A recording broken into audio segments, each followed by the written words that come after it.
1800년대 후반에 대영 제국과 남아프리카에 정착해 살던 네덜란드계 보아족 사이에서 전쟁이 있었다고 합니다. 역사적으로 보통 그 전쟁을 가리켜서 보호전쟁이라고 불러요. 자, 그런데 이 보호전쟁이 한창 진행 중일 때 한 보족 병사가 매우 드문 죄로 군사재판을 받게 되었습니다. 자, 그의 죄는 바로 낙심죄였다 그래요. 사람을 낙심시키는 죄로 인해서 기소를 당해서 이제 군사재판까지 받게 된 거죠. 남아프리카의 어느 작은 마을이 영국군의 침공을 받게 되었을 때 그는 방어 중인 동료 병사들의 대열을 돌아다니면서 온갖 부정적인 정보와 불평과 원망을 드러놓았습니다. 즉 적국인 영국군이 얼마나 용맹한지, 또 당시 영국군이 얼마나 많은 나라를 지배하고 있는지, 그뿐 아니라 영국군의 무기가 얼마나 최첨단 무기인지 끊임없이 말하면서 자신들이 이 마을을 지킬 수 없다며 쉼없이 떠들어댔어요. 그 결과 어떤 일이 벌어졌느냐, 이 동료 병사들은 이 말을 듣고 결국 낙심하게 되어서 사기가 떨어지게 되었습니다. 실제 동료 병사들을 낙심시켰던 말은요, 총보다 더 강력한 위력을 가진 무기였던 셈이었어요. 그러다 보니 결국 그는 어떻게 되었느냐, 낙심을 시켰다라는 죄명으로 기소를 받아서 이제 군사재판까지 받게 되었다라는 이야기입니다. 여러분, 이처럼 낙심은요, 자신만 낙심하게 되는 것이 아니라 그 주변 사람들까지도 낙심하게 만듭니다. 그러기에 낙심은 그만큼 무서운 거예요. 예를 하나 들어볼까요? 가정의 가장이 낙심하게 된다. 어떤 일이 벌어질까요? 그 가정 구성원들 모두 낙심하게 됩니다. 회사의 오너 대표가 낙심하게 된다. 그 직장 다니는 모든 구성원들, 직원들조차 다 낙심하게 되는 것이고, 교회 담임 목사가 낙심하게 되면 어떤 일이 벌어지느냐, 여러분, 저의 문제로 끝나는 것이 아니죠. 담임 목사인 저의 문제로 끝나는 것이 아니라 그것이 성도들에게도 다 전염되어서 성도들도 기쁘지 않고 낙심하게 된다는 거예요. 여러분, 그렇기 때문에 마찬가지로 사랑 목자가 낙심하게 되면 사랑방원들 모두 낙심에서 벗어날 수 없게 되고, 교사가 낙심하게 되면, 이 자리에 교사들도 앉아 계시는데 교사가 낙심하게 된다. 어떤 일이 벌어지느냐, 자신이 가리키는 그 반 아이들, 어린 영혼들도 낙심하게 된다는 것입니다. 그러기에 주님을 믿는 우리 신자들은 되도록 낙심하지 말고 살아가야만 하겠습니다. 하지만 아무리 신자라지만 삶 속에서 참으로 낙심할 때가 있습니까, 없습니까? 없습니까? 있다라는 것이죠. 여러분, 있습니다. 낙심. 신자임에도 불구하고 낙심이 있을까요, 없을까요? 있다라는 거예요. 실제로 말씀을 준비하면서 저 역시 지금까지 살아온 삶을 돌아보았더니 목회자지만 부끄럽게도 낙심했던 적이 한두 번이 아니었어요. 말씀하기도 부끄럽게도 저도 여러분 낙심을 했더라고요. 말씀을 곰곰이 묵상하면서 보니까 어쩌면 이 시간 예배를 드리곤 있지만 행여나 여러분들 가운데 낙심한 상태에서 이곳에 나와서 말씀을 듣고 계신 분이 계실지도 모르겠습니다. 즉, 기대하고 바라던 일이 이루어지지 않아서 맥이 풀리고 마음이 상한 상태로 맨날 며칠을 뜬 눈으로 지새우다가 주일이 되었기에 예배를 드리러 나오신 분이 혹시나 계실지도 모르겠어요. 하지만 행여나 여러분들 가운데 무슨 이유 때문인지는 몰라도 낙심 가운데 계신 분이 계신다면, 앞으로 또 낙심을 만나게 되는 분이 계신다면, 오늘 말씀을 통해서 우리 주님께서 주시는 낙심 이기는 방법을 붙잡음으로 말미암아 오늘 말씀의 제목처럼 떨어지는 마음인 낙심이 아니라 흥이 나는 마음인 낙심으로 바꿀 수 있어야 할 줄로 믿습니다. 자, 오늘 말씀 안으로 들어가 보겠습니다. 오늘 말씀을 보게 되면 우리 주님께서는 낙심하지 말아야 할 것을 말씀하시면서 무엇으로 말씀하고 계세요? 비유로 말씀하십니다. 비유. 따라서 주님께서 주신 이 비유를 꼼꼼히 살펴보게 되면 신자인 저와 여러분들이 어떻게 낙심을 이겨낼 수 있을지 그 방안이 나와요. 비결이 나옵니다. 어떻게 하면 우리가 신자로서 낙심하지 않고 살아갈 수 있을지 그 비법이 기록되어 나온다는 것이죠. 여러분, 비유의 내용은 바로 다음과 같은데 어떤 내용입니까? 어느 도시에 과부가 살고 있었대요. 과부가. 자, 그런데 무슨 이유 때문인지는 몰라도 이 과부는요, 너무나도 억울한 일로 인해서 견딜 수 없게 되었죠. 견디지 못하게 되었습니다. 혹시 여러분들은 억울한 일 당해보신 적 있으세요? 억울한 일 당해가지고 잠을 이루지 못한 적이 있으십니까? 이 과부도 무슨 이유 때문인지 몰라도 억울한 일을 당해가지고 원수가 생겼던 것 같아요. 이 원수로 인해서 밤잠을 이루지 못하고 억울해하면서 하루하루 힘겹게 삶을 지내야만 했습니다. 자, 그래서 견딜 수 없었던 이 과부는 이제 재판장에게 자신의 문제를 가지고 찾아갑니다. 원수를 좀 갚아달라고. 하지만 그 재판장은 어떤 재판장이었냐? 이미 좋지 못한 평이 나 있던 못된 재판장이었죠. 한마디로 재판장은 그 과부가 가난하고 보잘것없음을 알고 그녀를 무시하고 그녀의 문제를 거들떠보지도 않았습니다. 즉, 재판장은 자신에게 그 어떤 유익도 되지 않을 과부였기에 그녀의 말에 귀를 기울이지 않았던 거예요. 그래서는 아니 되죠, 여러분. 판관은 그래서는 안 되죠. 판사는 그래서는 안 되죠. 돈 받고 재판하면 안 되죠. 그런데 이 사람은 그리했던 것 같아요. 평이 좋지 못합니다. 하지만 과부는 어떻게 합니까? 포기를 모르고 계속해서 재판장을 찾아갔고, 그 결과 재판장은 이 과부가 자신을 번거롭게 하니 나중에는 할 수 없이 자신의 마음을 바꾸어서 결국 과부의 문제를 해결해 주었습니다. 오늘 말씀의 내용은 바로 이런 이야기예요. 여러분, 읽어 내려가면요, 이해가 되는 이야기입니다. 우리 주님께서는 제자들에게 이 비유를 말씀해 주시면서 이 비유 안에 낙심을 이기는 비법이 있다라고 말하고 있어요. 즉, 소위 불의한 재판장의 비유로 알고 있는 이 이야기 안에 우리 신자들에게 낙심이 찾아왔을 때 어떻게 하면 이 낙심을 극복할 수 있을지 그 방안이 나옵니다. 따라서 이 비유를 보면서 신자인 저와 여러분들은 낙심의 자리에서 벌떡 일어나기를 기대하는 우리 주님의 심정을 기억해야 할 줄로 믿습니다. 여러분, 우리 주님께서 이 비유를 말씀하신 것은요, 신자인 저와 여러분들이 낙심 가운데 살지 말기 위함이에요. 우리 주님의 마음은요, 우리가 낙심하지 않기를 원하신다라는 것이죠. 여러분, 그런 이유가 있기 때문에 우리가 현실 속에서 하나님 믿는다라는 그러한 자녀이지만 낙심 속에서 살아가지 않습니까? 오늘 말씀을 통해서 낙심에서 너희들 이겨내라고 지금 말을 해주고 있다는 거예요. 자, 그렇다면 신자인 우리는 어떻게 하면 이 낙심에서 벗어날 수 있을까요? 오늘 말씀을 보게 되면 낙심에서 벗어날 수 있는 비결은 아주 간단합니다. 아주 간단해요. 어렵지 않습니다. 한마디로 불의한 재판장이 자신의 마음을 바꾸어서 과부의 문제를 해결함으로 과부는 낙심에서 벗어날 수 있게 되었죠. 그러기에 불의한 재판장의 마음을 바꾸었을 때 결과적으로 과부는 낙심에서 벗어날 수 있게 되었습니다.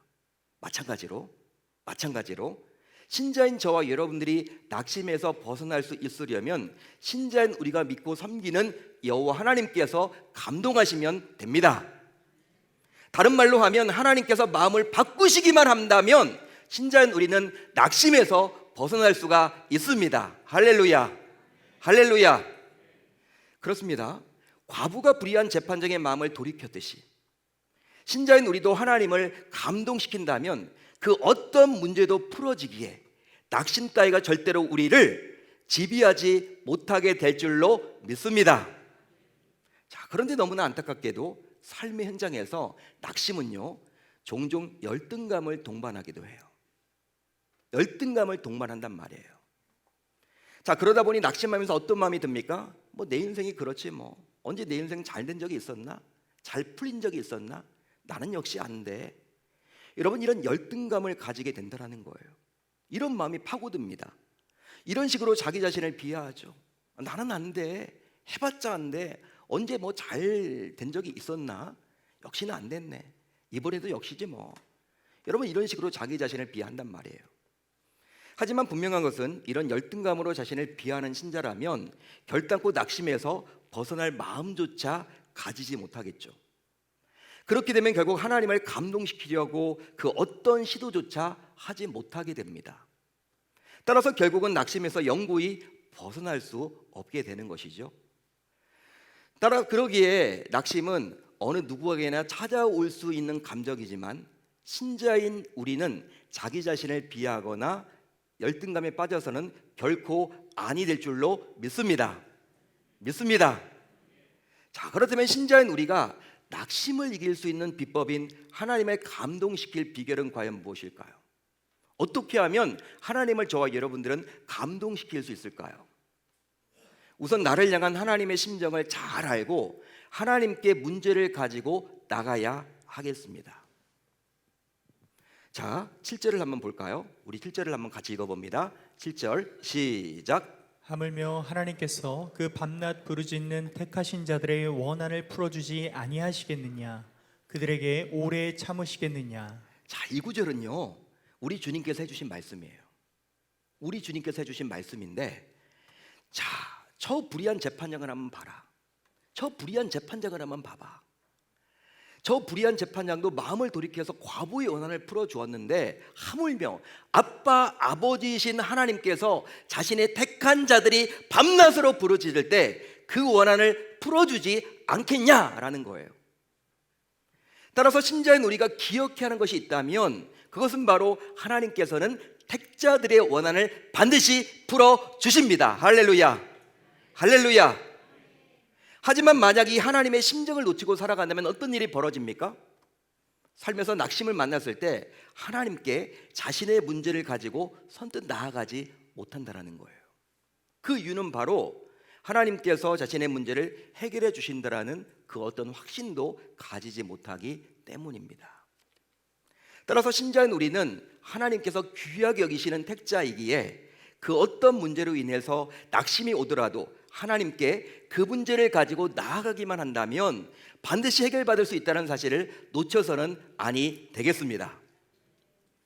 쉽게 말하면 하나님께서는 자신의 마음을 잘 알고 자신에게 다가오는 자에게 자신의 마음조차 바꾸어 주신다는 거예요. 그러기에 신자인 우리는 항상 하나님께서 자신들의 택자들을 가히 얼마나 사랑했기에 자신의 독생자 예수 그리스도까지 십자가에 달려 죽게 했는지 그 놀라운 주님의 심정을 기억해야만 하겠습니다. 저와 여러분들은 보통의 사람들이 아니에요. 택자입니다. 택자. 여러분, 누가 택한 거예요? 하나님께서 창세전에 택했다라고 나와 있죠. 에베소서 말씀을 보게 되면 창세전에 택한 거예요. 내가 예수 믿은 게 아닙니다, 여러분. 내가 종교생활 하는 게 아닙니다.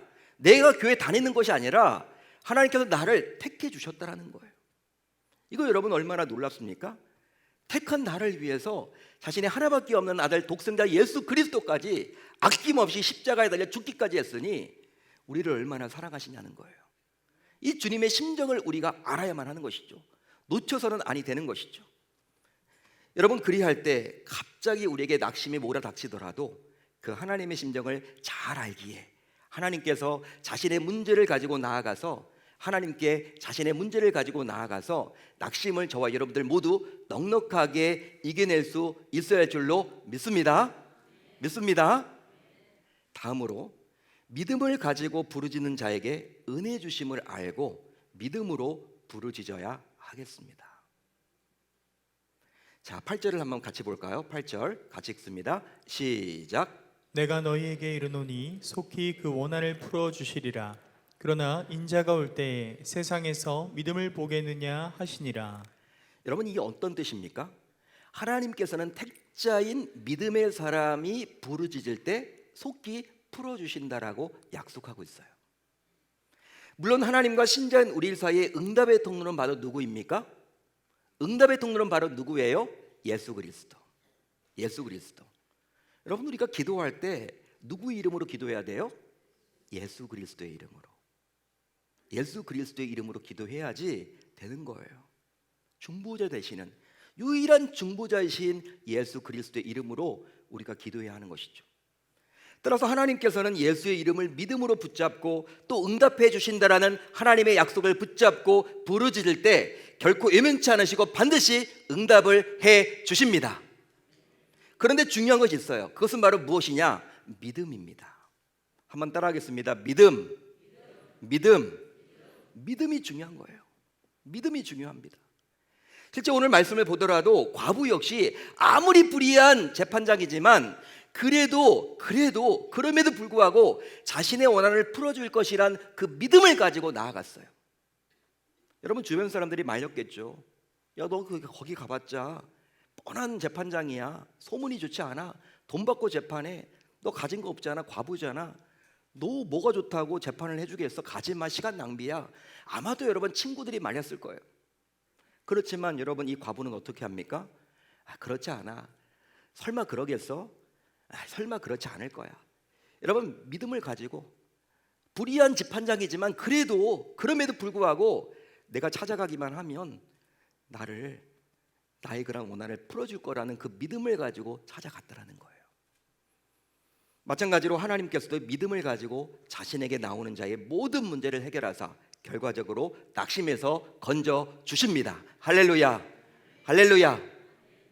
자, 그래서일까요? 믿음으로 구하는 것이 얼마나 중요한지 하나님께서는 야고보 기자를 통해서 다음과 같이 말씀해 주십니다. 어떤 말씀을 하시느냐? 오직 믿음으로 구하고 조금도 의심하지 말라. 할렐루야, 할렐루야. 조금도 의심하지 말라. 그렇습니다. 믿음을 가지고 하나님께 나아가면 하나님께서 해결하시고 도와주시고 반드시 개입하사 문제가 풀리도록 해 주십니다. 한마디로 하나님이 그 믿음을 보시고 자신의 마음을 바꿔주시는 거예요. 우리의 믿음을 보시고 하나님께서 자신의 마음을 바꿔주십니다. 따라서 하나님께서는 여러분들의 스펙이나 학벌이나 물질이나 직업이나 아파트 평수나 직분에 관계없이 거기에 관심이 없으시고 오직 여러분들이 어떤 믿음을 가지고 자신에게 나아오는지에 대해서 관심을 가지고 계신다라는 거예요. 그러기에 신자인 우리 모두 언제나 하나님께서 기뻐할 만한 믿음의 사람이 되어서 예기치 않게 낙심하게 되더라도 믿음으로 부르짖으사 결국 낙심에서 벗어날 수 있어야 할 줄로 믿습니다.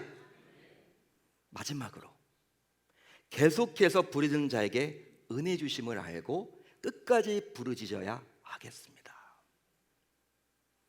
우리 주님께서는 이 비유를 시작하시면서 어떤 이야기를 하십니까? 1절을 보세요. 여러분들이 가지고 있는 성경 1절을 보십시오. 어떻게 나와 있습니까? 예수께서 그들에게 항상 기도하고 낙심하지 말아야 할 것을 무엇으로 말씀하여? 비유로 말씀하여. 이 비유를 시작하시면서 1절에서 항상 기도하고 낙심하지 말아야 한다고 말해주고 있죠. 이 말은 어떤 말이냐? 항상 기도하는 것이 곧 낙심을 이기는 비결이라는 의미예요. 그뿐 아니라 오늘 말씀 5절을 보세요. 5절을 보시면 또 이렇게 나와 있죠. 이 과부가 나를 번거롭게 하니 내가 그 원한을 어떻게 해주신다? 풀어주리라. 이 구절에 따르면 재판장은 이 과부가 나를 귀찮게 하니 그 원한을 풀어주겠다라고 했는데 이것은 곧 계속해서 지속적으로 기도하는 것만이 하나님을 감동시켜서 결과적으로 낙심에서 벗어날 수 있다라는 의미예요. 실제로 이 과부가 한 주, 한 날, 1년 아니 그 이상으로 끊임없이 재판장을 찾아가는 과정이 없었더라면 불의한 재판장이 과연 마음을 돌이켰을까요? 여러분 한번 생각을 해보세요. 한두 번 찾아가는데 이 불의한 재판장이 명색이 불의한 재판장인데 마음을 바뀌었겠습니까? 여러분 1년, 5년, 10년 정말 계속 찾아가는 거예요. 귀찮아서 여러분 내일도 찾아올 거 아니야. 여러분 결과적으로 마음을 그렇게 바꿨다라는 거예요. 따라서 신자인 우리는 너무나도 조급하게 자신이 원하는 시기에 문제가 즉각 해결되도록 기도하지만 분명한 것은 각자마다 문제 해결자이신 아버지 때가 다르다라는 사실입니다. 즉 내가 생각하는 시기가 아니라 아버지가 생각하는 가장 좋은 시기가 따로 있다라는 것이죠. 한마디로 내가 응답이 되었을 때 복이 되는 가장 좋은 때를 아버지는 이미 알고 계십니다. 하지만 신자인 우리는 어떻습니까? 그 아버지의 때를 인내하지 못한 나머지, 기다리지 못한 나머지 계속해서 부르짖지 못하고 결국 낙심하는 것이죠. 해도 안 되네, 이런 식으로. 여러분 하나님께서는 우리의 기도에 응답하실 때 우리가 부르짖는 과정에 주목하세요. 우리는 여러분 기도 응답에만 관심이 있으신데 우리 주님은요 응답은 여러분 이미 우리 주님의 손에 달려 있는 것이고 우리가 기도하는 그 과정에 주목하십니다. 즉 언제, 어디서, 얼마나, 어떻게 우리가 부르짖는지를 주목하시죠. 그러기에 이제부터 신자인 우리는 풀리고 해결될 때까지 중도에 포기하지 말고 끝까지 부르짖음으로 결국 낙심에서 벗어나야 할 줄로 믿습니다. 사랑하는 성도 여러분, 낙심에 관한 해결이 담긴 이 비유의 말씀은 바로 예수님께서 자신의 제자들을 대상으로 해주신 말씀이에요. 예수님께서 비유를 해주실 때 여러분들이 잘 보셔야 되는 게 성경을 바리새인들을 대상으로 주신 말씀이 있습니다. 비유의 말씀이 있어요. 오늘 말씀은요, 바리새인들을 대상으로 하신 말씀이 아니라 주의 제자들을 향해서 주신 말씀입니다. 여러분, 이 말은 어떤 의미일까요? 따라서 낙심은 불신자들만의 문제가 아니라 신자인 우리 역시 외회가 아님을 알 수 있다는 것이죠. 목회자인 저도 낙심할 수가 있고 평신도인 여러분들도 낙심이 있습니까, 없습니까? 있다라는 거예요. 제자들도 낙심할 수 있기 때문에. 그러면 신자인 우리는 주로 어떤 경우에 낙심하게 될까요? 여러분, 어떤 경우에 낙심하게 됩니까? 바로 열심히 기도했는데 기도 응답을 받지 못했을 때. 아니, 누군가가 새벽에 나가서 기도하면 응답이 있다고 해서 기도했는데 응답이 없어. 그때 여러분 지치죠. 낙심하게 되죠. 내 기도에 응답을 왜 주시지 않을 것일까? 혹은 열심히 교회에 헌신을 했어. 이것저것 봉사를 했는데 교회에서 인정받지 못한다고 느껴질 때, 나는 열심히 했는데 나름 누군가 알아주지 않을 때 낙심이 찾아와요. 또 심지어 믿음으로 연보했는데 물질적인 어려움이 해결되지 않고 지속이 되면 낙심하게 됩니다. 자, 그런데 정말 놀랍게도 초신자들이 아니라 어떤 부류의 분들이 주로 낙심하게 되느냐? 장로님, 권사님, 집사님, 사랑 목자와 교사와 같이 오랫동안 신앙생활을 해온 신자들이 주로 낙심해요. 초신자들은 낙심하지 않습니다. 뭔가 잘 몰라요. 초신자들은, 예수님 처음 믿는 분들은요, 아직 세례도 받지 못한 분들은 낙심 이런 거 없습니다, 여러분. 그런데 오랫동안 신앙생활을 해온 분들이 주로 낙심한다라는 거예요.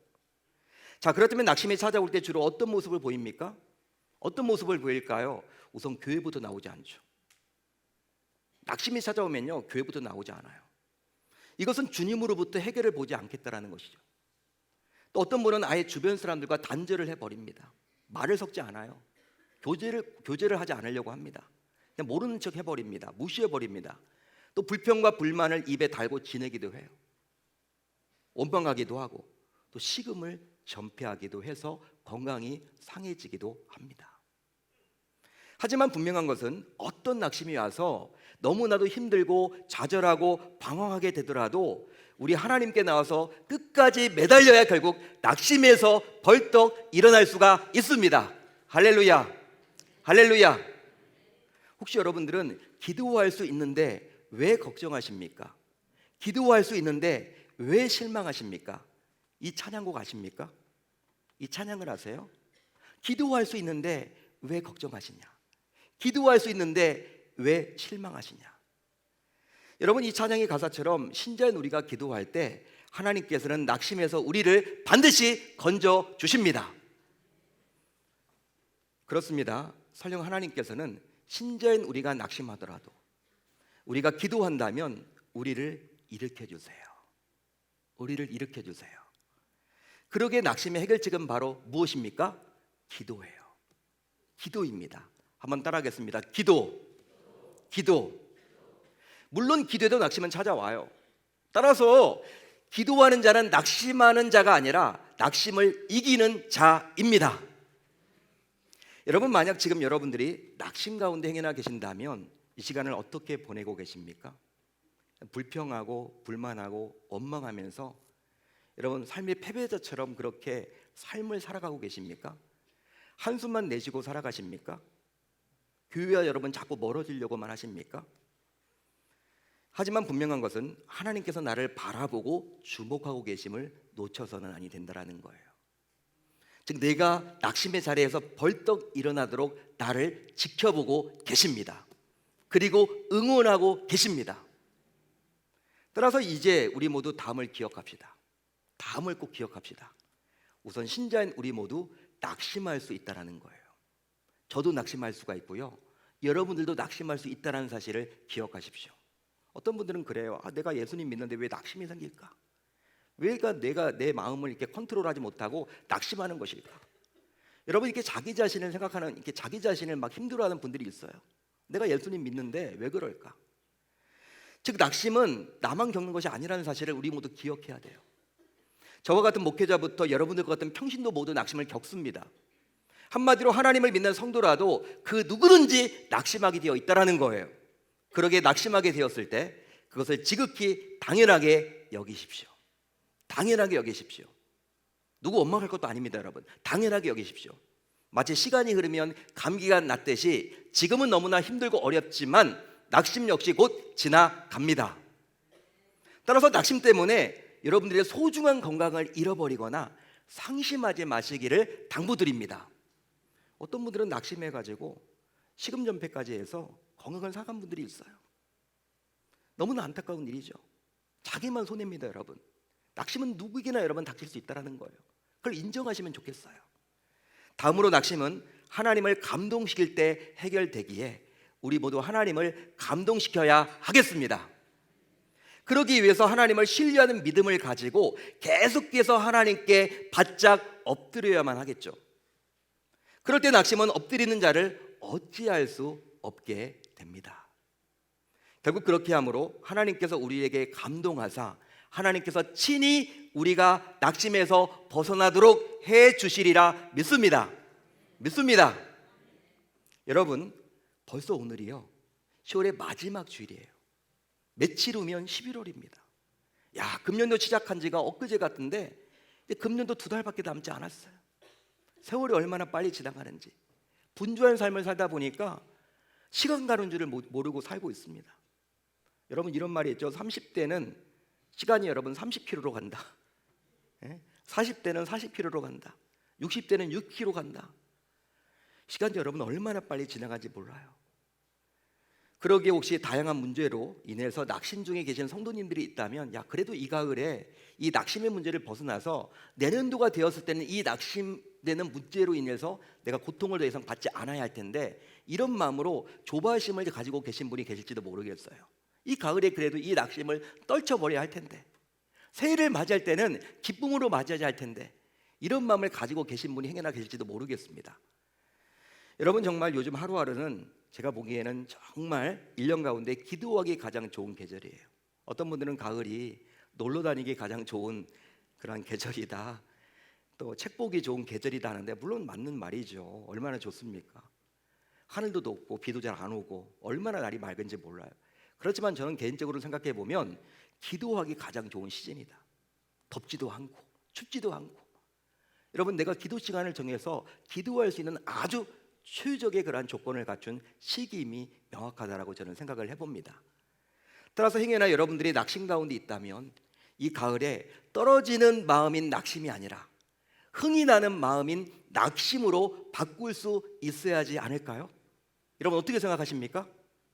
그러기 위해서 과부가 불의한 재판장에 달려나가 매달리지 않았다면 문제 해결은 요원했듯이 우리 역시 기도하지 않으면 절대로 낙심에서 벗어날 수 없음을 기억하고 반드시 기도해야 하겠습니다.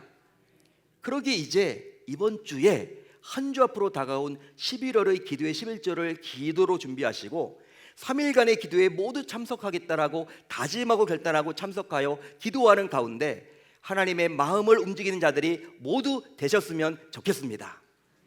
그뿐 아니라 항상 교회에서 강조하고 있는 이 금요성령 집회에 관심을 가지시고 지속적으로 참석하여 기도하는 가운데 하나님을 움직이셨으면 좋겠습니다. 그 결과 하나님께서 친히 감동하셔서 우리의 낙심을 친히 해결하는 기적을 맛볼 수 있어야 할 줄 우리 주님의 이름으로 축원합니다. 축원합니다. 그렇게 살겠다라고 다짐하고 결단하는 저와 여러분들이 다 되셨으면 좋겠습니다. 좋겠습니다.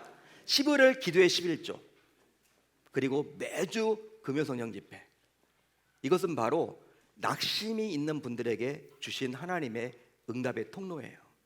그 응답의 통로를 여러분들이 허투루 여기지 마시고 꼭 나의 것으로 붙잡아서 여러분들이 낙심 가운데 있다면 앞으로 또 낙심이 찾아오더라도 기도밖에 답이 없음을 명확하게 인지하고 돌아가는 저와 여러분들이 다 되실 수 있기를 바랍니다.